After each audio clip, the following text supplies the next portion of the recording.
السلام عليكم ورحمة الله تعالى وبركاته. الحمد لله رب العالمين والعاقبة للمتقين، والصلاة والسلام على سيدنا أفضل الأنبياء والمرسلين وعلى آله وصحابه وأزواجه وذرياته وأهل بيته وأتباعه أجمعين. أما بعد، فقد قال الله تعالى في القرآن العظيم وفي الفرقان الحميد: لو يطيعكم في كثير من الأمر لعنتم ولكن الله حبب إليكم الإيمان وزينه في قلوبكم. صدق الله العلي العظيم. قال نبينا صلى الله عليه وسلم: لو يعلمون ما في العتمة والصبح لأتوهما ولو حبوا. وصدق رسول الله صلى الله عليه وسلم. எல்லா புகழும் புகழ்ச்சியும் ஏக இறைவனாகிய வல்லோன் அல்லாஹ்வுக்கு சுப்ஹானஹு வ தஆலா ஒருவனுக்கு உரித்தாகட்டுமாக. அவனது இறுதி தூதர் ஹாத்தமுன் நபி முஹம்மதுன் ஸல்லல்லாஹு அலைஹி வஸல்லம் அன்னவர்கள் மீதும், அன்னாரது வாழ்க்கை வழிமுறைகளை தங்களது வாழ்வின் எல்லா நிலைகளிலும் கடைபிடித்து வந்த உத்தம சத்திய சுஹாபாக்கள், தாபிஈன்கள், தபஉ தாபிஈன்கள், அக்தாபுகள், அவுலியாக்கள், நல்லோர்கள், நாதாக்கள், மேலும் உலகளாவிய முஸ்லிம்கள் குறிப்பாக நம் அனைவர்கள் மீதும் வல்ல ரஹ்மானின் அன்பும் அருளும் என்றென்றும் நிறைவாக உண்டாவதாக. ஆமீன்.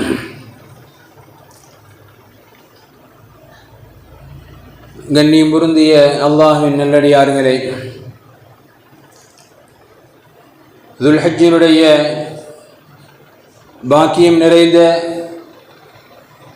முதல் 10 தினங்களை கடந்து நேற்றைய தினத்திலே பெருநாளையும் கொண்டாடிவிட்டு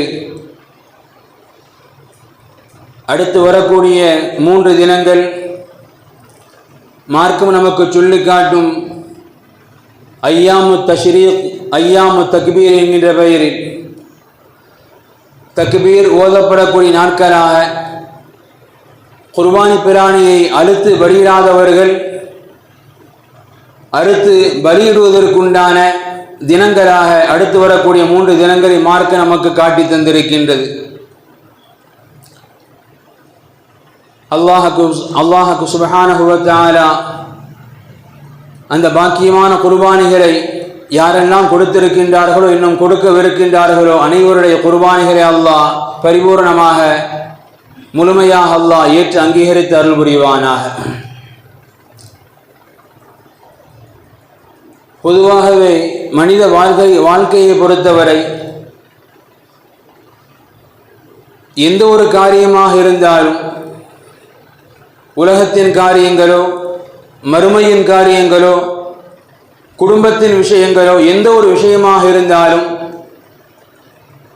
அந்த காரியத்தை நாம் கடமைக்காக செய்வதை விட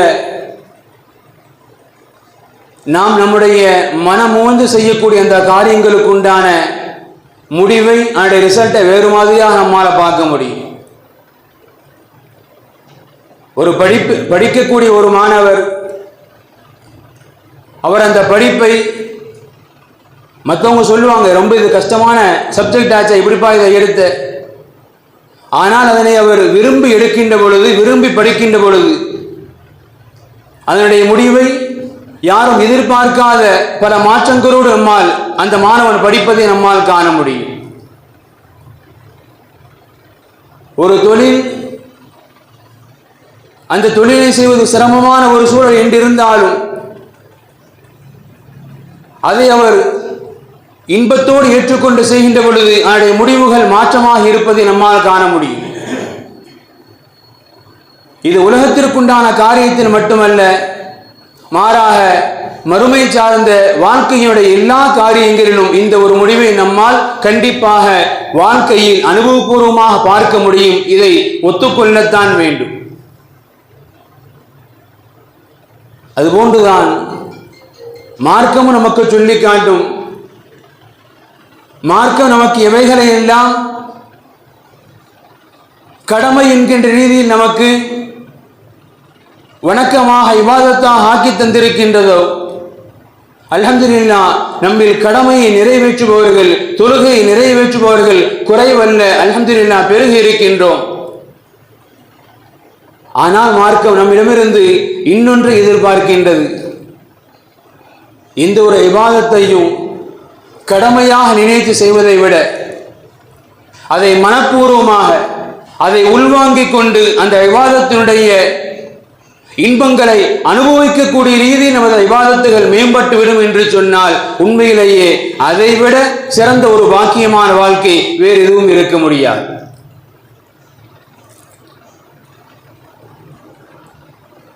நமக்கு எல்லாம் தெரியும், நபிகள் பெருமானார் ஸல்லல்லாஹு அலைஹி வஸல்லம் அன்னவர்கள் ஒரு பயணத்தின் இடையில் சஹாபாக்கள் எல்லாம் அந்த பயணத்தினுடைய களைப்பை தீர்ப்பதற்காக, அந்த களைப்பை போக்குவதற்காக சிறிது நேரங்கள் ஓய்வெடுத்துக் கொண்டு இருக்கிறாங்க. அப்பொழுது தொழுகை நேரம் வருகின்றது. பொதுவாகவே சஹாபாக்கள் அமல்களில் குறை செய்பவர்கள் அல்ல. ஆனால் நபிகள் பெருமானார் ஸல்லல்லாஹு அலைஹி வஸல்லம் அன்னவர்கள் அந்த அமலை அருமை சஹாபாக்களுக்கு காட்டிக் கொடுத்த முறை இருக்கின்றதல்லவா, அது உண்மையிலேயே நம் வாழ்க்கையில் எப்பொழுதும் கடைபிடிக்கப்பட வேண்டிய ஒரு நடைமுறை என்பதாக இமாம்கள் சொல்லி காட்டுவாங்க. பொதுவாக இன்னைக்கு பயணங்கள், பயணத்தினால் ஏற்படக்கூடிய களைப்புகள் நம் வாழ்க்கையில பல்வேறு விதமான சிரமங்களை ஏற்படுத்தத்தான் செய்யும். அந்த சிரமங்களை நாம் கொஞ்சம் கொஞ்சமாக தான் தீர்க்க முடியும். அப்போ பயணத்தின் களைப்பட இருக்கிறாங்க. நபிகள் பெருமானார் ஸல்லல்லாஹு அலைஹி வஸல்லம் அன்னவர்கள் தொழுகை நேரம் வந்து விட்டது. சஹாபாக்களுக்கு தொழுகணும், தொழுகை நேரம் வந்துருச்சு, தொழுகணும். அந்த தொழுகையை எப்படி அறிமுகம் செய்தார்கள் தெரியுமா? நாம் பலமுறை படித்திருக்கலாம், கேள்விப்பட்டிருக்கலாம். ஹும் யா பிலால், ஹும் யா பிலால் ஃபரிஹ்னா பிஸ்ஸலா. நமக்கு தெரியும், அருமை சஹாபாக்கள் காலகட்டத்தில் பாங்கு சொல்லக்கூடிய முஅத்தினாக பெரும்பாலான நேரங்களில் ஹஜ்ரத் பிலால் ரலியல்லாஹு அன்ஹு. இப்போ தொழுகையுடைய நேரம் வந்துருச்சு, பாங்கு சொல்லணும். சஹாபாக்கள் களைப்பில் இருக்கிறாங்க, களைப்பை போக்க வேண்டும். நபிகள் பெருமானார் ஸல்லல்லாஹு அலைஹி வஸல்லம் அன்னவர்கள் இப்படி சொல்வார்கள், ஹும் யா பிலால், பிலாலை எழுந்திருங்க. ஃபரிஹ்னா பிஸ்ஸலா, தொழுகையை கொண்டு எங்களை நீங்கள் இளைப்பாற செய்யுங்கள், தொழுகையை கொண்டு எங்களுக்கு நீங்கள் களைப்பை போக்கி விடுங்கள், நீங்க பாங்கு சொல்லுங்க, தொழுதரலாம். தொழுகை நேரம் வந்துவிட்டால் தொழுக வேண்டும். ஆனால் களைப்பின் சமயம் நபிகள் பெருமானார் ஸல்லல்லாஹு அலைஹி வஸல்லம் அன்னவர்கள் சஹாபாக்களுக்கு இப்படி சொல்லுவாங்க, ஃபரிஹ்னா பிஸ்ஸலா, நாம் தொழுகையை கொண்டு தொழுகையை நிறைவேற்றுவதன் மூலமாக நமது களைப்பை நாம் போக்கி விடலாம். காரணம் என்ன தெரியுமா? அருமை சஹாபாக்களை பொறுத்தவரை அவர்கள் நம்மை போன்று இபாதத்துகளை, தொழுகைகளை, ஏனைய வணக்கங்களை அல்லாஹ் நம்ம மேல கடமையாக்கிட்டான், இது எனக்குண்டான கடமை என்று மட்டும் பார்க்கவில்லை. மாறாக அந்த இபாதத்தினுடைய இன்பங்களை, அந்த இபாதத்தினுடைய ரசனைகளை தனது வாழ்வில் முழுமையாக ஏற்றிருந்தார்கள், அனுபவித்திருந்தார்கள். எனவே உங்களுக்கு பிரயாணத்தின் களைப்பு இருந்தாலும் அது களைப்பாக தெரியல.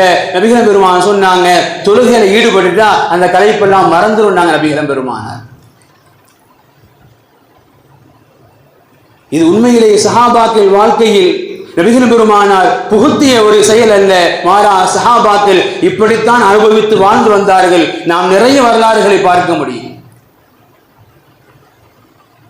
ஒரு போருக்காக சஹாபாக்கள் கிளம்பி தயாராகி போயிருப்பாங்க. இரவு வேளை நபிகள் பெருமான் கேட்பாங்க, இன்றைய தினம் நம்மை பாதுகாப்பது யார்? இரு சஹாபாக்கள் எழுந்திருப்பார்கள். நபிகள் பெருமானார் ஸல்லல்லாஹு அலைஹி வஸல்லம் அன்னவர்கள் எந்த மலையினுடைய மேட்டு பகுதியை அடையாளம் விடுவார்களோ அங்கு போய் காவலுக்கு இருப்பாங்க. காவலுக்கு இருக்கக்கூடிய சஹாபாக்கள் இருவரும் தங்களுக்கு மத்தியில் ஒரு முறை வைத்துக் கொள்வார்கள். இருவருமே ஒரே சமயத்தில் விழித்திருந்தால் எப்போ தூங்குவோம் நமக்கு தெரியாது. எனவே முதலில் ஒருவர் தூங்குவோம், மற்றொருவர் விழித்திருப்போம்.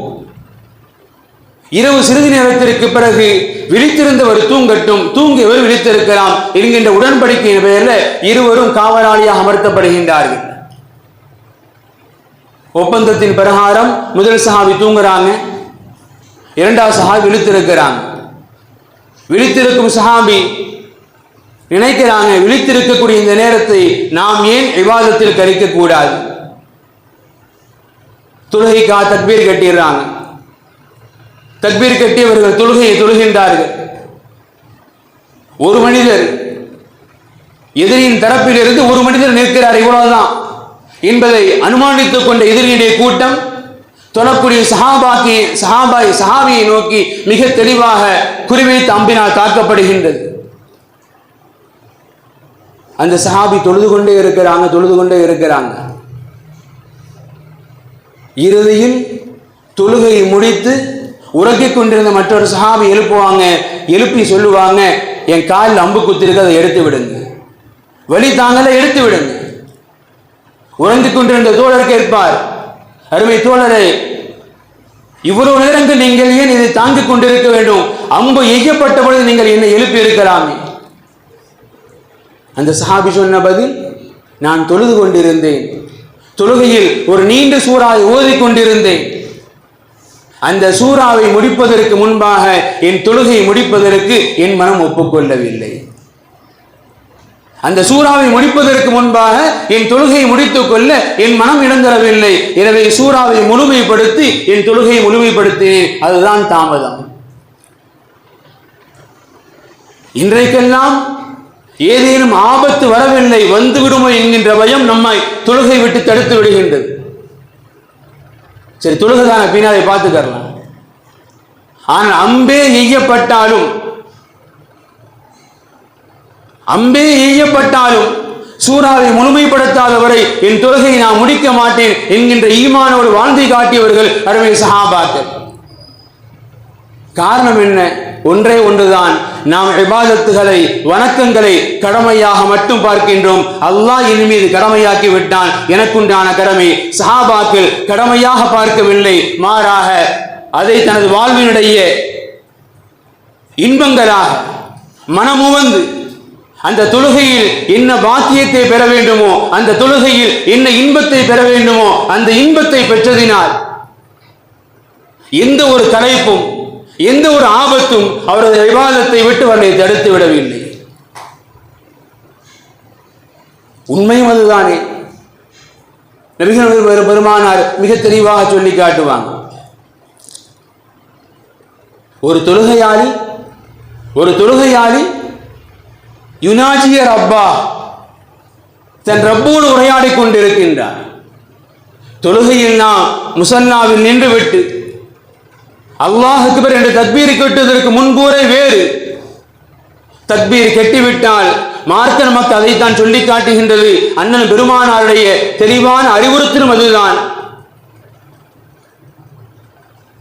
ஒரு தொழுகையாளி யுனாஜி ரப்பா, தனது இறைவனோடு நேரடியாக உரையாடி கொண்டிருக்கின்றார், பேசிக் கொண்டிருக்கின்றார். இந்த தன்மையை நாம் உணர தொடங்கிட்டோம்னு சொன்னா, தொழுகையுடைய தார்மீகத்தை நாம் உணர தொடங்கிவிட்டோம் என்று சொன்னால், அந்த இபாதத்துகளுடைய இன்பங்களை, ரசனைகளை நாம் வாழ்க்கையில் புரிந்து கொள்ள தொடங்கிவிட்டோம் என்று சொன்னால், உண்மையிலே இபாதத்துகள், வணக்கங்கள் நமக்கு வெறும் கடமைகளாக மட்டும் தெரியாது, மாறாக உலகத்திலேயே எதை கொடுத்தாலும் வாங்கிவிட முடியாத இன்பமாக அந்த இபாதத்துகள் நமக்கு மாறிவிடும். எனவே நாம் அல்ஹம்துலில்லாஹ் தொழுது வருகின்றோம், தொழுகையாளிகள் தான், அது கண்டிப்பாக குறைவல்ல. ஆனால் தொழுகை மட்டும் போதாது. மார்க்க நமக்கு சொல்லி காட்டுகின்றது, அல்லாஹ் எதிர்பார்க்கிறான். நீங்க எப்படிப்பட்ட தொழுகையாளியாக மாற வேண்டும் தெரியுமா? கடமைக்காக தொழுபவர்களாக. அல்லாஹ் என் மீது கடமையாக்கி விட்டான், என் மீது விதியாக்கி விட்டான் என்கின்ற கடமைக்கான தொழுகையாளிகளாக இல்லாமல், அனுபவபூர்வமான ரசனை பூர்வமான தொழுகையாளிகளாக நம்மை நாம் மாற்றிக்கொள்ள வேண்டும் என்பது இஸ்லாமும் அண்ணன் பெருமானாரும் நம்மிடமிருந்து அவைகள் எதிர்பார்ப்பது. உலகத்துடைய எத்தனையோ காரியங்கள் நமக்கு இன்பத்தை தெரிந்திருப்பதினால் அறிந்திருப்பதினால் சிரமமாக இருந்தாலும் நமக்கு பெருசா தெரியறதில்லை. கால் கடுக்க எவ்வளவு நேரங்கள் நின்றாலும் வரிசையில் நின்றேனும் அதை நாம் அனுபவிச்சிடணும் என்கிற முடிவுக்கு வந்துடும். காரணம் என்ன சொன்னா அதனுடைய இன்பம் இன்னும் நமக்கு தெரியுது, அதனால் இன்னும் பலன் கிடைக்க நமக்கு தெரியுது. ஆனால் மார்க்கத்தை பொறுத்தவரை அதனுடைய கடமைகளை பொறுத்தவரை கடமைகளாக பார்க்கின்றோம், அந்த இன்பங்களை ருசிப்பதற்கு மறந்துவிட்டோம். நபிகள் பெருமானார் ஸல்லல்லாஹு அலைஹி வஸல்லம் அவர்கள் இன்னும் சொல்லி காட்டுவாங்க, லவ் யஅலமுன் நாஸ மா ஃபின் நிதாஇ வஸ்ஸஃபில் அவ்வல். என் சமுதாயம் மட்டும் பாங்கிற்குண்டான பாங்கு சொல்லுவதற்குண்டான நன்மையும் வஸ்ஸஃபில் அவ்வல் முதல் சஃபில் இடம் பிடிப்பதற்குண்டான நன்மையும் தெரிந்து கொள்வார்கள் என்று சொன்னால் நபிகள் பெருமானார் சொல்றாங்க என்ன நடக்கும், பாங்கு சொல்வதனால் என்ன நன்மை கிடைக்கும் என்பதையும் முதல் சஃபில் நிற்பதினால் என்ன நன்மை என்பதையும் என் சமுதாயம் விளங்கிக் கொண்டால் சும்மலம் யஜிது இல்லா யஸ்தஹிமு அலைஹி லஸ்தஹமு. என் சமுதாயத்தில் என்ன நிலை வந்துவிடும் தெரியுமா, எப்படிப்பட்ட நிலை மாறிவிடும் தெரியுமா? சீட்டு குடிக்க போட்டுதான் ஆள் தேர்ந்தெடுக்கணும் என்கின்ற ஒரு சூழ்நிலை உருவாகிடும் என்றால் நபிகள் பெருமானார் ஸல்லல்லாஹு அலைஹி வஸல்லம். பாங்கு சொல்வதற்கு உண்டான நன்மையும் முதல் சஃபில் இடம் பிடிப்பதற்கு உண்டான நன்மையும் என் சமுதாயம் தெரிந்து கொண்டால் என்ன மாற்றம் வந்து என் சமுதாயத்தில்? பள்ளிக்குள்ள போட்டி நடக்கும், அந்த போட்டியில கடைசியில் எப்படி தேர்ந்தெடுப்பாங்க சொன்னா சீட்டு குலுக்கி போட்டு பார்த்து இவர் தான் முதல் சஃபில் நிற்கணும், இவர் தான் இப்ப பாங்கு சொல்லணும் என்று சொல்லப்படக்கூடிய ஒரு சூழ்நிலைக்கு என் சமுதாயம் வந்துவிடும் என்றார்கள் நபிகள் பெருமானார் ஸல்லல்லாஹு அலைஹி வஸல்லம் அவர்கள். இன்னைக்கு எந்த பள்ளியிலேயாவது அது போன்ற நடைமுறை பார்க்க முடியுதா? இன்னைக்கெல்லாம் தாராள மனசு எங்கெங்க பார்க்கலாம். இவர் ஒரு சொஃபுல உட்கார்ந்து இருப்பாரு, சஃபுக்கு எதிர்த்திருப்பாங்க, முன்னாடி சஃபுல இடம் இருக்கும், அடுத்தவங்க தள்ளி விடுவார் போங்க, இவர் போக மாட்டார், கால் வலிச்சிடும். இந்த இடத்துல இருந்து இக்காம சொன்ன உடனே பக்கத்துல சின்ன பையனே அடுத்தவங்க நீங்க போங்க நான் போக மாட்டேன். காரணம் இபாதத்தினுடைய நன்மையினுடைய இன்பம் நமக்கு தெரியல. தெரிந்திருந்தால் நபிகள் பெருமானாரின் வார்த்தை போட்டி போடுவாங்க, போட்டியின் முடிவு எப்படி அறிவிக்கப்படும், சீட்டு குலுக்கி போட்டு பார்த்து தேர்ந்தெடுத்து அறிவிப்பாங்க.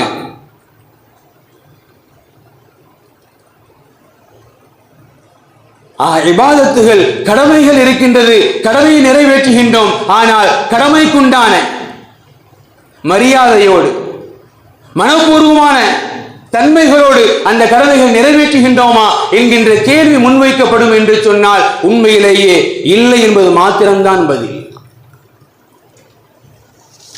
நபிகள் பெருமானார் ஸல்லல்லாஹு அலைஹி வஸல்லம் இன்னும் எத்தனையோ சொல்வார்கள், என் சமுதாயம் மட்டும் லவ் யஅலமூன மா ஃபில் அத்தமதி வஸ்ஸுபஹி லா அதௌஹுமா வலவ் ஹபவன். என் சமுதாயம் மாத்திரம் இருளில் பள்ளிக்கு வருவதனுடைய நன்மையை தெரிந்து கொண்டால், சுபஹ் தொழுகையுடைய நன்மையை தெரிந்து கொண்டால், இருளில் பள்ளிக்கு வருவதனுடைய நன்மையை தெரிந்து கொண்டாலும் சுபஹ் தொழுகை ஜமாத்திற்கு வருவதனுடைய நன்மையை தெரிந்து கொண்டாலும் நபிகள் பெருமானார் சொல்றாங்க என்ன நடக்கும், லா அதௌஹுமா அந்த இரண்டு தொழுகைக்கும் என் சமுதாயம் வரும். எப்படி தெரியுமா, வலவ் ஹபவன் ஒருவரால் நடக்க முடியவில்லை,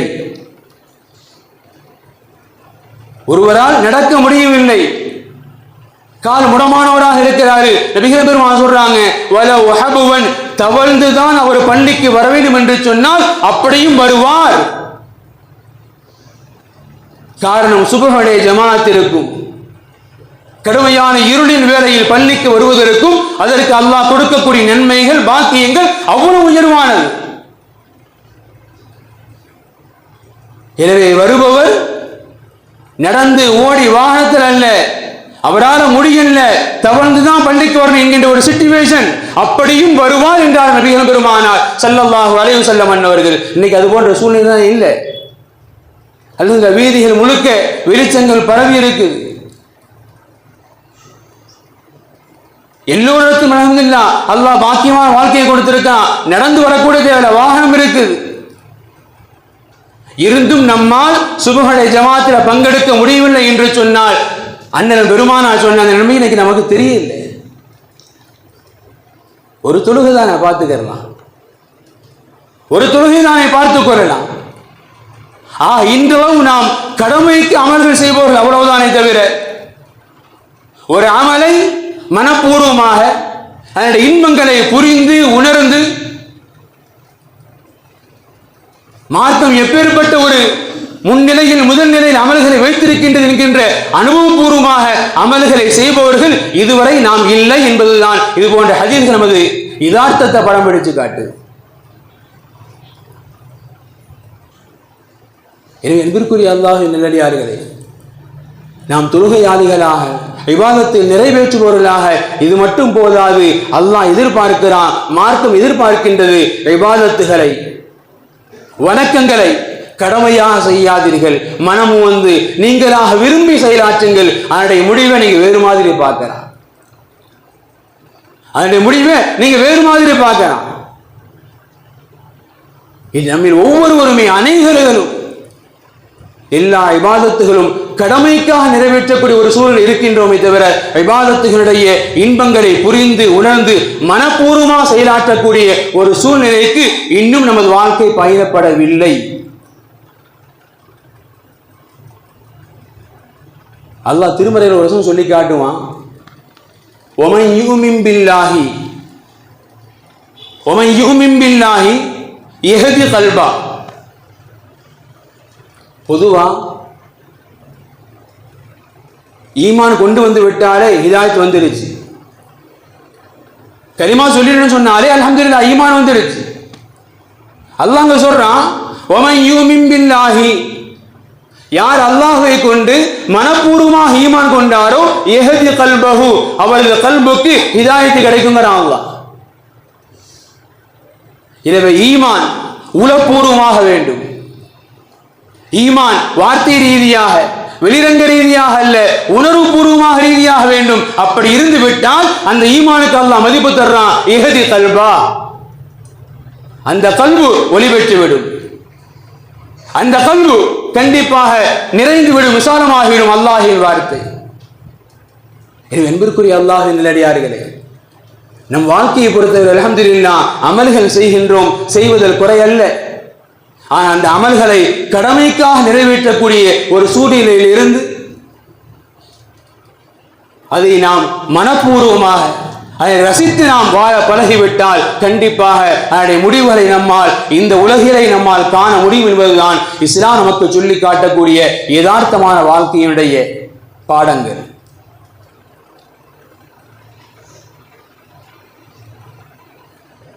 அண்ணன் பெருமானாருடைய காலகட்டம்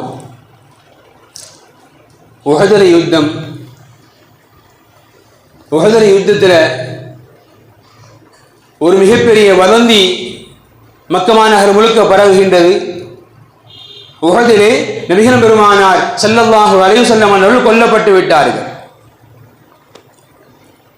கேட்ட சஹாபாக்களில் பலர்களும் பிரமித்து ஒரு நிலைக்கு போயிட்டாங்க. எந்த அளவிற்கு என்று சொன்னால், அனஸ் பின் நதர் என்று சொல்லப்படக்கூடிய ஒரு சஹாபி போர்க்களத்துக்கு உள்ள நிற்கிறாங்க. கவச ஆடையோடு கையில் வாளேந்தி வருகிறாக போருக்குண்டான அத்தனை முகாந்திரங்களோடு நின்று கொண்டிருக்கக்கூடிய அனஸ் பின் நதர் ரலியல்லாஹு அன்ஹு தன் கவச உடைகளை எல்லாம் கலட்டி எரிந்துவிட்டு கையில் இருந்த வாள்களை எல்லாம் வீசிவிட்டு எதிரிகளுடைய கூட்டத்துக்குள் நுழைகிறாங்க. இதுவரை கவச உடை அணிந்திருந்தவர், கையில் வாள்களை ஏந்தி இருந்தவர், எல்லாத்தையும் கரண்டி போட்டு உள்ள போறாங்க. அதனை பார்த்த சஹாபாக்கள் பயந்து கேட்டாங்க, அனஸே ஏன் இப்படி செய்கின்றீர்கள்? எதிரி கூட்டத்துக்குள்ள போறீங்க தப்பல்ல, ஆனா பாதுகாப்போட போங்க, ஏன் எல்லாத்தையும் கலட்டி போட்டு போறீங்க? அனஸ் பின் நதர் சொன்ன வார்த்தை, குத்தில ரசூலுல்லாஹி ஸல்லல்லாஹு அலைஹி வஸல்லம், உஹதுல ரசூலுல்லாஹ் கொல்லப்பட்டாங்க. ஃபமா தஸ்னஊன பில் ஹயாத்தி பஅத ரசூலில்லாஹி ஸல்லல்லாஹு அலைஹி வஸல்லம், நபிகள் பெருமானாரை வஃபாத்திற்கு பிறகு நீங்க வாழ்ந்து என்னத்தடா பண்ண போறீங்க? ரசூலுடைய மூத்திற்கு பிறகு நாம் வாழ்ந்து என்ன செய்ய போகின்றோம்? எனவே இந்த வாழ்க்கை எனக்கு தேவையில்லை, பிடிக்கல. எந்த ரசூல் இந்த போர்க்களத்தில் ஷஹீதோ அந்த போர்க்களத்தில் நானும் ஷஹீதாகின்றேன். எனவே இதற்கு பிறகு வாழ வேண்டும் என்கின்ற ஆசை எனக்கு இல்லை. எனவே அனைத்தையும் தொடர்ந்துட்டேன். எதிரி கொடுத்துக்குள்ள போயிட்டாங்க. சொல்லிட்டு போனாங்க, என் பின்னாடி நீங்கள் வந்துருங்க. ரசூல் இல்லாத உலகம், ரசூல் இல்லாத வாழ்க்கை, இனிமேல் வாழ தேவையில்லை, வாங்கட்டு போனாங்க. அந்த மஹப்பத் ரசூல், அண்ணன் பெருமானார் அந்த நேசம், அவங்க இல்லாத உலகில் எனக்கு தேவையில்லை என்கின்ற ஒரு முடிவிற்கு கொண்டு வந்தது அல்லவா? அதுதான் அனுபவபூர்வமான ஈமான், அதுதான் ரசித்து வாழ்ந்த அந்த ஈமான்ங்கிறது. இன்னைக்கு நாம ஈமான் கொண்டு இருக்கிறோம் அல்லாஹ் மீது, ரசூல் மீது, நமக்கு எந்த உணர்வும் கிடையாது. ஆனால் அவர்கள் நேரடியாக வாழ்ந்தவர்கள், அனுபவபூர்வமாக பார்த்தவர்கள். இன்று அதுபோன்ற ஷஹீதுகளை உலகில் காண வேண்டுமா?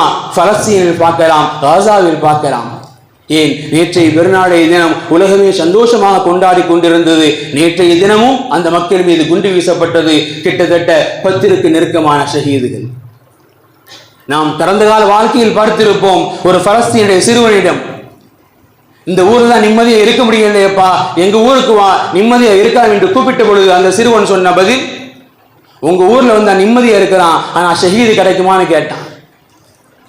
உங்க ஊர்ல வந்தா நிம்மதியான வாழ்க்கை இருக்கும், நல்ல சாப்பாடு இருக்கும், ஆனா ஷஹீது கிடைக்குமா, சுஹதாவின் அந்தஸ்து கிடைக்குமான்னு கேட்டான். நமக்கு எல்லாம் தெரியும். அவர்கள் ஈமானை உணர்ந்தவர்கள், ஈமானுக்காக வாழ்பவர்கள், ஈமானை ருசியை உணர்ந்து புசித்தவர்கள்.